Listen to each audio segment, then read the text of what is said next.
আল্লাহ রাসূল সাল্লাল্লাহু আলাইহি ওয়াসাল্লাম মক্কা থেকে যখন মদিনায় হিজরত করেছেন, ঘটনা আপনাদের বারবার জানা আছে, এরপরও স্মরণ করে দেওয়ার জন্য বলতেছি। আল্লাহ রাসূল সাল্লাল্লাহু আলাইহি ওয়াসাল্লাম মক্কা থেকে যখন মদিনায় হিজরত করে গিয়েছেন, বারবার মক্কার দিকে ফিরে তাকান। আবু বকর বলেন, ইয়া রাসূলুল্লাহ, ইয়া হাবিবাল্লাহ, আপনি কেন বারবার মক্কার দিকে ফিরে ফিরে তাকান? আল্লাহর নবী বলেন, হুব্বুল ওয়াতান মিনাল ঈমান, দেশকে ভালোবাসাও হলো ঈমানের অঙ্গ। ঈমান থাকলেই দেশকে যখন ভালোবাসবেন তখন সব মিলেই কি ঈমান। এই জন্য ঈমানের রঙে রঙিন হবে কাদের মতন? সাহাবায়ে কেরামদের মতন। বলেন কাদের মতন?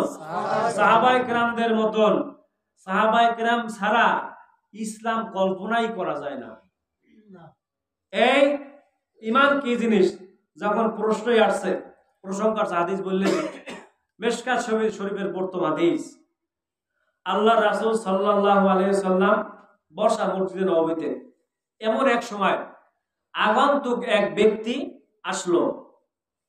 সাহাবীরা সাক্ষী দেয়, লোকটার গায়ে লম্বা পোশাক, সাদা পরিহিত পোশাক, মাথায় সাদা টুপি, আবার মাথায় সাদা পাগড়ি।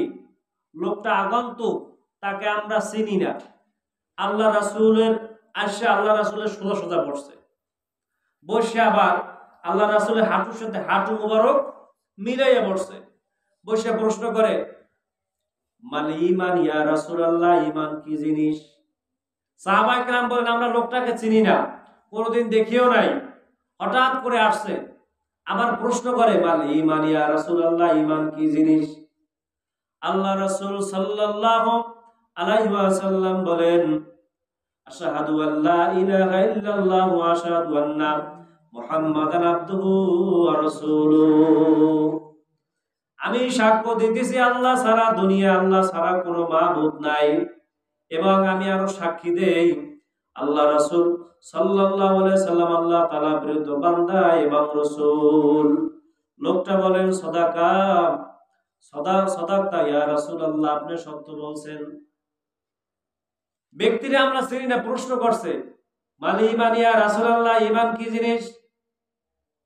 আশহাদু আল্লা ইলাহা ইল্লাল্লাহ ওয়া আশহাদু আন্না মুহাম্মাদান আবদুহু ওয়া রাসূলুহু। লোকটা বলো, সাদাকতা ইয়া রাসূলুল্লাহ, আপনি সত্য বলছেন। আবার প্রশ্ন করছে, মাল ইসলাম ইয়া রাসূলুল্লাহ, ইসলাম কি জিনিস? আল্লাহর হাবিব উত্তর দেয়, নামাজ, রোজা, হজ, যাকাত, কালেমা হলো, এগুলো হলো ইসলাম। আবার আরেকটা প্রশ্ন করছে, মাল ইহসান ইয়া রাসূলুল্লাহ, ইহসান কি জিনিস? আল্লাহর হাবিব বলেন, আনতা আবুদাল্লাহা কাআন্নাকা তারাহু ফাইন লাম তাকুন তারাহু ফাইন্নাহু ইয়ারাক। আল্লাহ রাসূল বলেন, ইহসান হইল ওই জিনিস, ওই ইহসান হইল ওই জিনিস। কোন জিনিসকে ইহসান বলা হয়?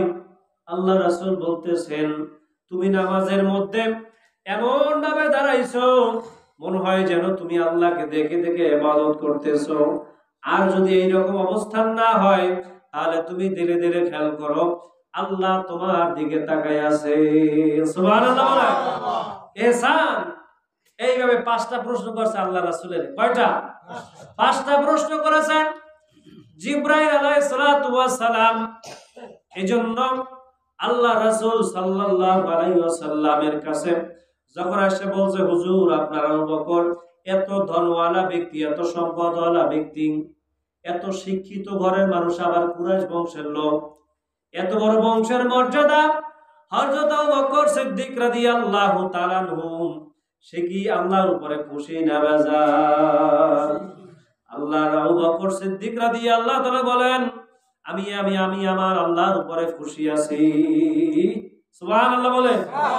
তারাতে তো নেক আমলের পাল্লা, কেমনে ঝুলিতে নেক ভরা যায়, কেমনে আমার আমল নামায় একটা নেকি জমা করা যায়। কিন্তু আমরা প্রতিযোগিতা করছি, কার আগে থেকে একটা বিল্ডিং বানাইবে, কার ঘরের বাথরুম টাইলস করা যায়। সত্য না মিথ্যা? এই কিয়ামতের আলামত আল্লাহ রাসূল অনেকগুলো বলছেন, এর ভিতর বলছেন শেষ জামানায় সব বিল্ডিং হইছে। কি হইবে? সব বিল্ডিং হয়ে যাবে। গরিব বলতে কিছু থাকবে না। কে না খাই থাকলে তো কেউ বসে যায়, কেউ চাল চায় না, চাইতো। অথচ আমরা ছোটবেলায় দেখছি কত অভাব ছিল। মানুষ আপনার আজ ধানের ফ্যান আমরা ছোটবেলায় খাইতাম, কত অভাব ছিল মানুষের। সেই অভাব এখন আছে?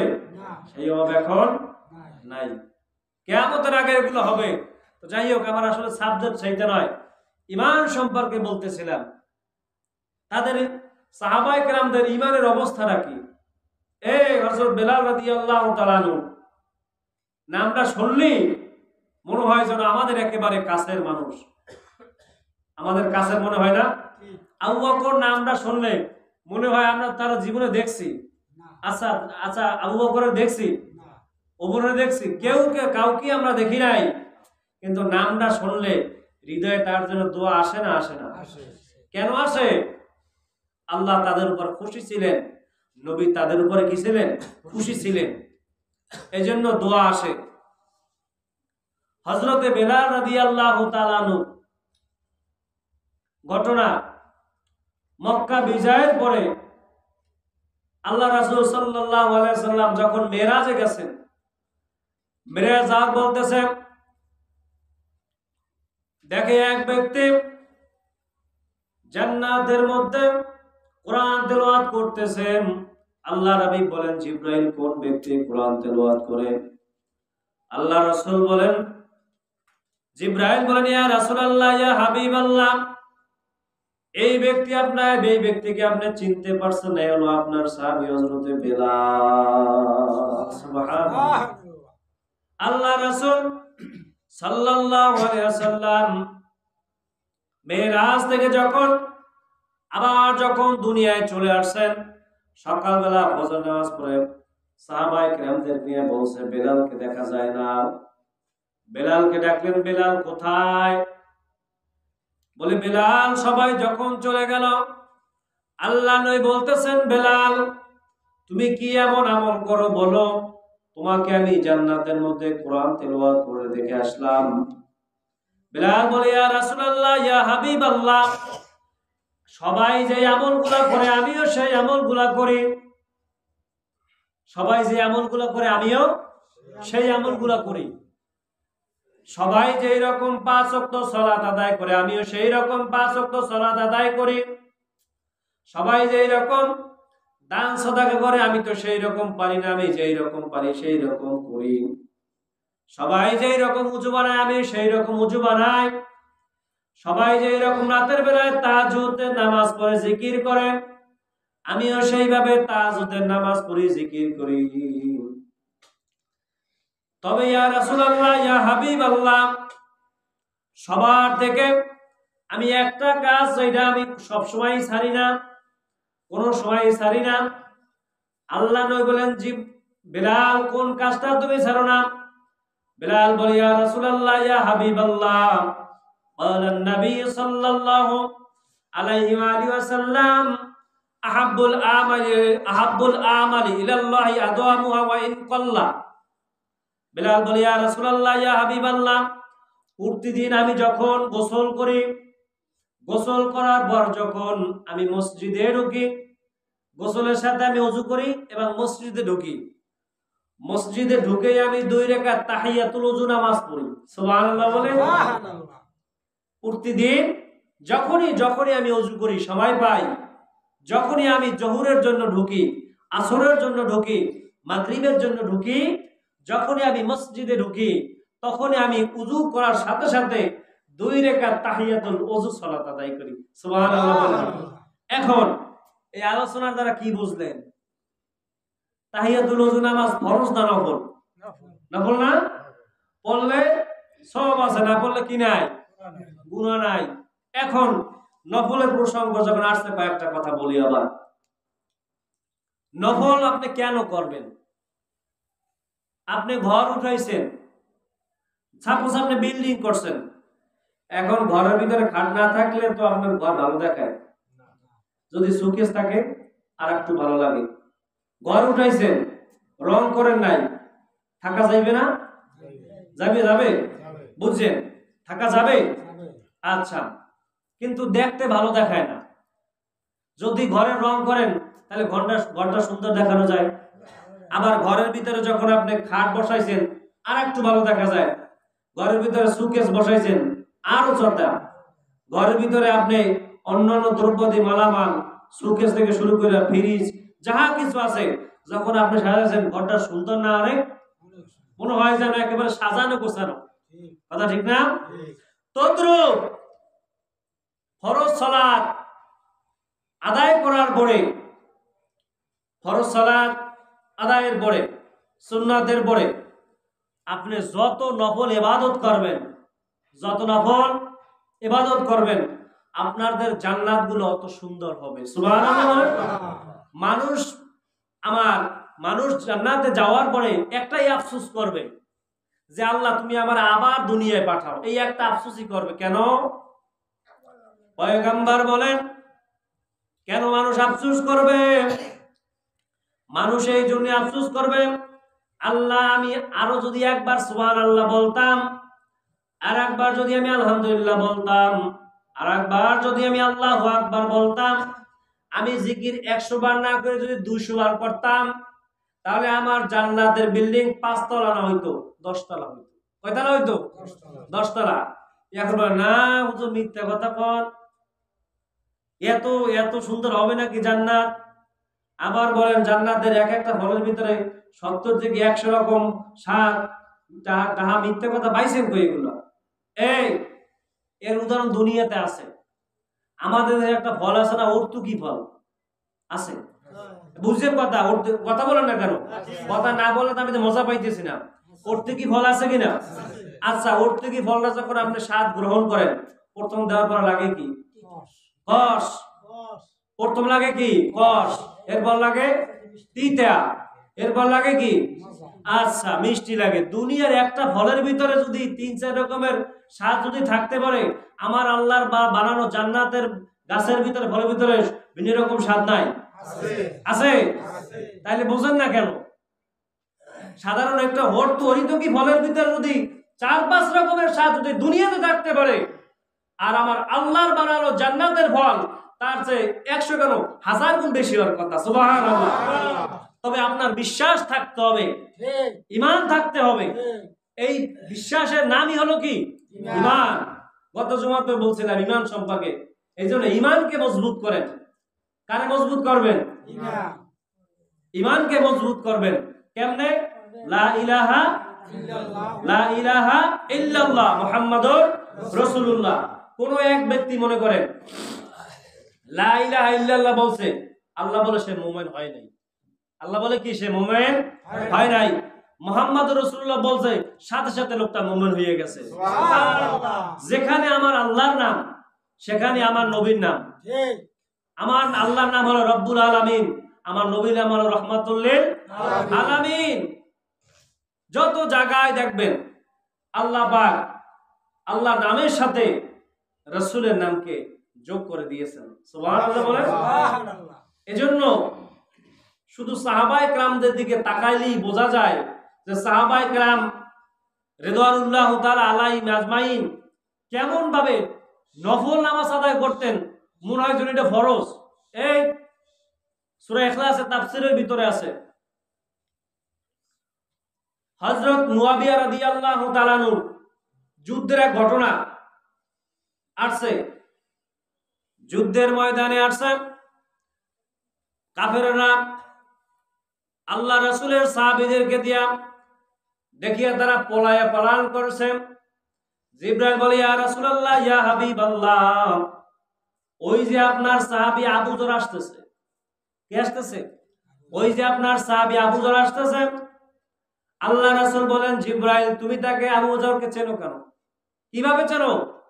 বলে, ইয়া রাসূলুল্লাহ, ইয়া হাবিবাল্লাহ, আপনার আবু যরকে দুনিয়ার মানুষে বেশি চেনে না, এর চেয়ে লক্ষ লক্ষ কোটি গুণ চেনে আসমানের ফেরেশতারা। কেন?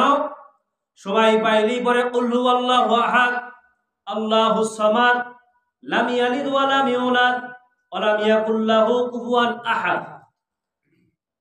সূরা ইখলাসের তাফসীরের ভিতর আছে। এই জন্য আপনার আবু জাহল সদা সর্বদা চলতে ফিরতে সব সময় সূরা কি বলে? সূরাতুল ইখলাস। কুল হুয়াল্লাহু আহাদ আল্লাহুস সামাদ লাম ইয়ালিদ ওয়া লাম ইউলাদ ওয়া লাম ইয়াকুল লাহু কুফুয়ান আহাদ। আমার আসছে কিছুক্ষণ পরেই ৭০,০০০ ফেরেশতা আসছে আল্লাহ রাসূলের কাছে। ইয়া রাসূলুল্লাহ, ইয়া হাবিবাল্লাহ, আল্লাহ রাসূল জিজ্ঞেস করেন আপনারা আসছেন কেন? ৭০,০০০ ফেরেশতা কেন আসছেন? বলে আপনার সাহাবী মুআবিয়া রাদিয়াল্লাহু তাআলা আনহু তার জন্য সুসংবাদ নিয়ে আসছে, তার ক্ষমার জন্য, তার মাগফিরাতের জন্য, তার জন্য আমরা দোয়া করতে আসছি। কেন? আপনার সাহাবী মুআবিয়া রাদিয়াল্লাহু তাআলা আনহু যখনই সময় পায় তখনই পড়ে সূরাতুল ইখলাস। কি সূরা পড়ে? সূরাতুল ইখলাস। আর আমরা সময় পাইলে দুনিয়ার গপ্প, দুনিয়ার মানুষের সমালোচনা নিয়ে বসে গীবতের আড্ডা করা, নামাজ পড়ে আমার গীবত করে মানুষের।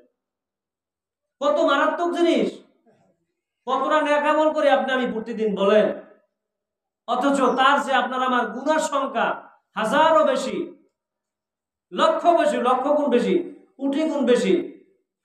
যেই রকম ১ টাকা দান করলে আপনার 10 টাকা দানের সব 10টা নেকি হয়, একটা মিথ্যা কথা বললো ৭,০০০ বছর জাহান্নাম।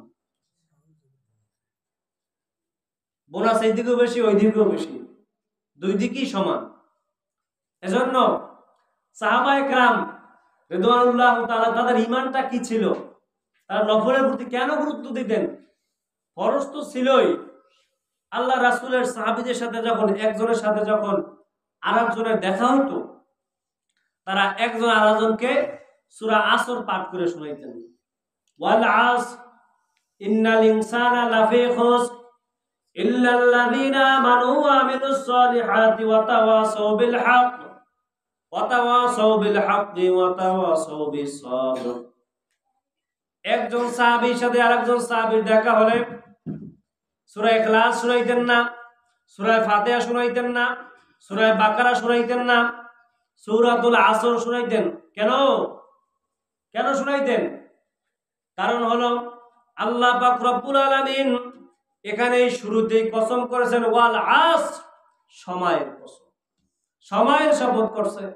তাহলে বোঝা গেল সময়ের কথা যেহেতু আল্লাহ বলছে, তাহলে এটার দাম অনেক বেশি, এটার দাম অনেক বেশি। এই কোরআনে যা আল্লাহ বলছে এটা কি অনর্থ? না গুরুত্বহীন? গুরুত্বহীন না, গুরুত্বপূর্ণ। কত গুরুত্বপূর্ণ! কেন আল্লাহ সময়ের কথা, সময়ের বেলালের কথাই ধরেন, হযরত ওমরের কথা ধরেন। হযরত ওমর রাদিয়াল্লাহু তাআলা আনহু যখন ইসলাম গ্রহণ করেছেন, এর আগে যারা পূজা করে, হযরত ওমর রাদিয়াল্লাহু তাআলা বলেন যে ইসলাম গ্রহণের আগে, ঈমান আনার আগে আমার অবস্থা এরকম ছিল, আমরা মূর্তি বানাইতাম ময়দা দিয়া। কি দিয়া? আটা দিয়া ময়দা দিয়া আপনার মূর্তি বানাইতাম। কেন? ওই মূর্তির পূজা করতাম আটা ময়দা দিয়ে বানানোর পরে। এরপরে যখন পূজা করা শেষ হয়ে যাইত, এরপরে আবার ওই দেবতাকে আমরা খাইয়ে ফেলাইতাম। দেবতারে কি করতাম? খাইয়া ফেলাইতাম। অথচ হযরত ওমর রাদিয়াল্লাহু তাআলা তিনি বলেন, এই কথা বলে তিনি হাসিয়ে দিয়েছেন যে ঈমান গ্রহণ করার পূর্বে আমার অবস্থা এরকম ছিল, ময়দা দিয়া আটা দিয়া দেবতা বানাইয়া, হিন্দুরা বানায় কিনা, সরস্বতীর মূর্তি বানাইয়া, লক্ষ্মীর মূর্তি বানাইয়া, আপনার গণেশের মূর্তি বানাইয়া এর মধ্যে পাশায় বাঁশ ঢুকাই দেয়। কি ঢুকায়? বাঁশ ঢুকায়। কি আমরা কেউ আল্লাহর বাঁশ দিতে পারছি? আমাদের আল্লাহ কি সেই রকম? হ্যাঁ, আল্লাহ সেই রকম। আল্লাহু আকবার, আল্লাহুস সামাদ। আল্লাহ বলে আমি এক, স্বয়ং সম্পূর্ণ, এস্টাবলিশড। আমার মতো দুনিয়ার মানুষের চেহারা ভালো তো মেধা নাই, মেধা ভালো তো চেহারা ভালো না, চেহারা ভালো তো বংশ ভালো না, বংশ ভালো তো গরিব, হাত আছে তো পাও নাই, সকালে খায় তো বিকালে খায় না।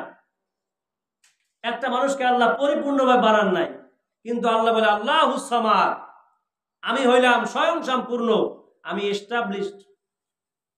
আমি কি, আমরা যদি বলি যে ছেলে এস্টাবলিশ না পর্যন্ত বিবাহ করাবো না, এই কথাটা বলার সাথে সাথে আপনি কুফর করছেন। আল্লাহ বলে একমাত্র এস্টাবলিশ কে? আল্লাহ ছাড়া অন্য কোনো মানুষ এস্টাবলিশ? এই বউ যদি আমার ভাত রান্না করে না দেয় কত কষ্ট, বউ যদি বাড়িতে 3 দিন না থাকে কত কষ্ট আপনার রান্না করতে। আবার ছোট বাচ্চা লেদা, এ যদি মায় যদি না খাবার না খাওয়াই যায় খাইতে পারে, তাহলে বাচ্চাকে এস্টাবলিশড? এই কথাটা বলা যাবে না। আল্লাহুস সামাদ, আল্লাহ বলে আমি স্বয়ং সম্পূর্ণ, আমার উপরে কেউ নাই, আমার কোনো দিক দিয়ে কম নাই। লা তাখুযুহু সিনাতু ওয়ালা নাউম, তোমরা কি দেখো না? লা তাখুযুহু সিনাতু ওয়ালা নাউম, ঘুম তো দূরের কথা, আমরা যখন নামাজে যাই অথবা শরীর যখন ক্লান্ত হয়ে যায় তখন আমাদের তন্দ্রা আসে কিনা? এক চোখের সাথে অন্য চোখের পিছি কি করে মিললে যায়, এটাকে বলা হয় তন্দ্রা। আল্লাহ বলে লা তাখুযুহু সিনাতু ওয়ালা নাউম, আমাকে ঘুম তো দূরের কথা তন্দ্রা পর্যন্ত স্পর্শ করে না। সুবহানাল্লাহ। বলতেছিলাম যে নফলের দাম কত। এক সাহাবী আর এক সাহাবীর সাথে দেখা হলে কি শুনাইতো? সূরাতুল আসর। কেন? ওয়াল আস, সময়ের শপথ।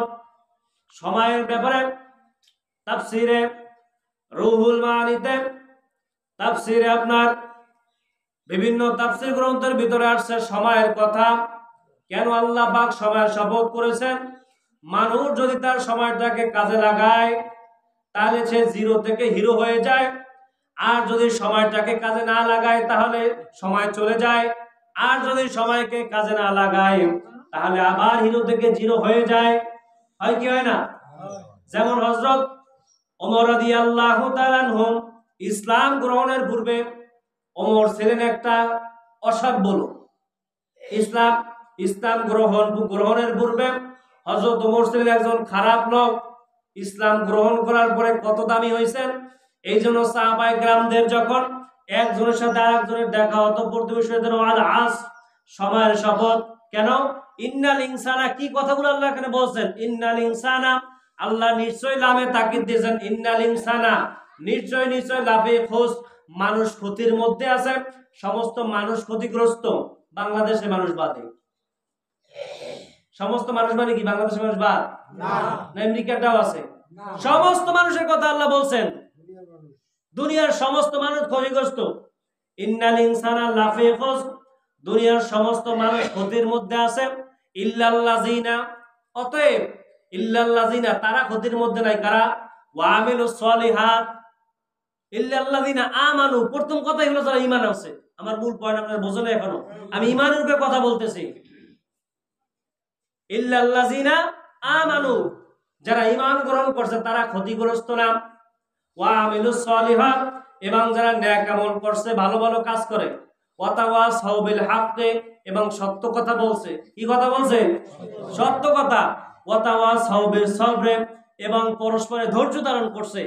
এর বাইরে তো মানুষ নাই। সময়কে কাজে লাগাও, ক্ষতিগ্রস্ত মানুষ, কিন্তু এরা ক্ষতিগ্রস্ত না যারা ঈমান গ্রহণ করছে, নেক আমল করছে, সত্য কথা বলছে, ধৈর্য ধারণ করছে। দুনিয়ার গোটা জিন্দেগির কথা এসে গেছে এই ছোট্ট সূরার মধ্যে। এজন্য সাহাবায়ে কেরাম একজনের সাথে আরেকজনের দেখা হলে সূরাতুল আসর পাঠ করে শোনাইতেন। সুবহানাল্লাহ বলেন। কত দামি তাদের চিন্তা, আর আমার চিন্তা এত নিকৃষ্ট মানের চিন্তা। আপনার আমার মানুষের চিন্তা তো উৎকৃষ্ট মানের হওয়ার কথা ছিল। এজন্য আমি মাঝে মাঝেই তো বলি যে কোরআনের সামান্য জ্ঞান, কোরআনের জ্ঞান যাদের মধ্যে আছে দেখবেন তাদের চিন্তা চেতনা, তাদের মস্তিষ্ক গোটা ভিন্ন। আপনি মেধাকে যদি পরিষ্কার করতে চান, চিন্তাকে যদি পরিষ্কার করতে চান, আপনার কোরআনের জ্ঞান লাগবে। কোরআনের জ্ঞান ছাড়া মানুষের চিন্তা চেতনা মেধা পরিষ্কার হতে পারে না। এজন্য তার মূলে হলো ঈমান। তার মূলে কি? ঈমান। ঈমানটা আল্লাহ বলে নাই আমিনু, তোমরা ঈমান গ্রহণ করো, কামা আমানান নাস, ওই সমস্ত মানুষের মতো। কারা? সাহাবায়ে কেরাম। বিশেষ করে হযরত আবু বকরের কথা বলা হয়েছে যে আবু বকরের মতো ঈমান আনো, ওমরের মতো ঈমান আনো, হযরত আলীর মতো ঈমান আনো। হযরত আলী কেমন ঈমান গ্রহণ করছেন টাইম কত? টাইম তো হয়ে গেছে। হযরত আলীর মত ইমান কেমন ইমান? মাত্র 7 থেকে 8 বছরের বালক অথবা 11 বছরের বালক ইমান গ্রহণ করেছেন আল্লাহ নবীর কাছে। এমন ইমান গ্রহণ করছেন হযরত আলী রাদিয়াল্লাহু তাআলা আনহু। বালকদের মধ্যে সর্বপ্রথম ইসলামের ইতিহাসে হযরত আলী কাররামাহু রাদিয়াল্লাহু তাআলা আনহু তিনি ইমান গ্রহণ করেছেন।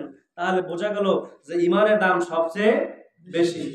হযরত খাদিজাতুল কুবরা রাদিয়াল্লাহু তাআলা আনহু আল্লাহ নবীর জন্য ওই হেরা পর্বতের গুহায় যেখানে কোরআন নাজিল হয়েছে, এখন তো মক্কা শহরে তো আমরা বিভিন্ন সময় মোবাইলের মধ্যে দেখি রাস্তাঘাট কত সুন্দর, সেখানে সিঁড়ি দেওয়া আছে। এরপরে উঠে আল্লাহ নবীর জন্য সেখানে তো সিঁড়ি ছিল না, ছিল জঙ্গল, ছিল পাথর। সেখানে গিয়ে প্রায় এখন মানুষ উঠে স্বাভাবিকভাবে তাও 2 থেকে 3 ঘন্টা সময় লাগে। আর 1400-1450 বছর আগে পাটা কাটা পাহাড়িয়া জঙ্গল এর ভিতরে উঠে আল্লাহ নবীর জন্য প্রতিদিন 2 বার করে নাস্তা নিয়ে যাইতেন। সুবহানাল্লাহ। কে? আমাদের মা হযরত খাদিজাতুল কুবরা রাদিয়াল্লাহু তাআলা আনহা। এই জন্য জান্নাতের সুসংবাদ ঈমান সর্বপ্রথম তিনি গ্রহণ করেছেন। সুবহানাল্লাহ বলে। তাহলে কিভাবে তিনি গ্রহণ করেছেন? আল্লাহ নবীর কাছে যখন তিনি যাইতেন, এই কথা বলে শেষ করতেছি, আল্লাহ নবীর কাছে যখন যাইতেন তখন তার সাথে জিবরাইলের সাথে দেখা হইল। সুবহানাল্লাহ বলেন। কার সাথে? হযরত খাদিজার সাথে জিবরাইলের দেখা হইছে। বলতেছে, হে খাদিজাতুল কুবরা, আপনাকে তো আল্লাহ পাক রব্বুল আলামিন জান্নাত দিয়ে দিয়েছেন। সুবহানাল্লাহ। কি দিয়েছেন? জান্নাত। জান্নাত দিয়ে দিয়েছেন। সর্বপ্রথম তার নাম জান্নাতের ঘোষণা জিবরাইলের মুখ থেকে আসছে। আল্লাহ রাসূল বলছে, হে খাদিজা, তুমি কি জানো আল্লাহ পাক তোমাকে জান্নাত দিয়ে ঘোষণা করছেন? বলে, আমি তো জানি না। বলে, জিবরাইল তোমার সাথে যেই লোকের সাথে মাঝে মাঝে দেখা হয়, যখন তুমি ঢোকো সে বের হয়। তা যেই লোকটার সাথে তোমার দেখা হয় তোমাকে বলছে যে কার কাছে? বলে, আমার স্বামীর কাছে। যখন তো নবী হয় নাই তখন বলছে যে আপনার নাম, সে তো বোঝে নাই যে জান্নাত কি। তখন বলছে আপনার নামে জান্নাত বরাদ্দ করে রাখছে আল্লাহ। সুবহানাল্লাহ। তখনও তিনি ঈমান গ্রহণ করে নাই, এরপরে তিনি ঈমান গ্রহণ করছে। কাজেই ঈমানের দাম সবচেয়ে বেশি। কার দাম? ঈমানের দাম সবচেয়ে বেশি। এজন্য আমরা ঈমানদার হব না বেঈমান হব? বেঈমান হব না ঈমানদার হব? ঈমানদার হওয়া লাগবে। কি হওয়া লাগবে? এই জন্য আল্লাহ ঈমানদারদেরকে বলছেন মুসলমান হও। ঈমানদারদেরকে কি বলছে? ইয়া আইয়ুহাল্লাযীনা আমানু দুখুলু ফিস সিলমি কাফা ওয়া লা তাত্তাবিউ